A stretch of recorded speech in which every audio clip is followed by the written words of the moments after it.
નમસ્કાર મિત્રો, મારી ચેનલમાં તમારું સ્વાગત છે। મિત્રો, હાલમાં એવા પ્રખ્યાત સ્વામિનારાયણ સંપ્રદાયનો વિવાદ સુરેન્દ્રનગરમાં પણ પહોંચ્યો છે અને રઘુવંશી સમાજ લાલગુમ હોવાનું બહાર આવ્યું છે અને તમામ સમાજ અને તમામ સંપ્રદાયને સાથે રાખી કાયદેસરની કાર્યવાહી થવી જોઈએ તેવી માગણી કરવામાં આવી છે।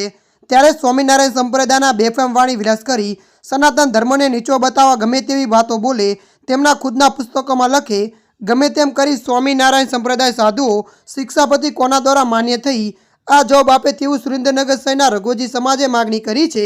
શિક્ષાપતિ અંગ્રેજો પાસે રજૂઆત કરનાર સહજાનંદ સ્વામી કેમ ભારતનો પ્રજા દેશબંધુ સાથે ના રહ્યા, માટે કાળા પાખંડી બોલવાનું બંધ કરો।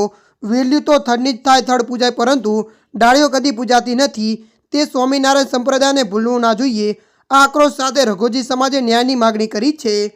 ત્યારે મિત્રો, હાલ માટે આટલું। મળીશું નવી અપડેટ સાથે। જો તમને અમારો વિડીયો પસંદ આવે, લાઇક, શેર અને સબસ્ક્રાઈબ કરી નાખજો।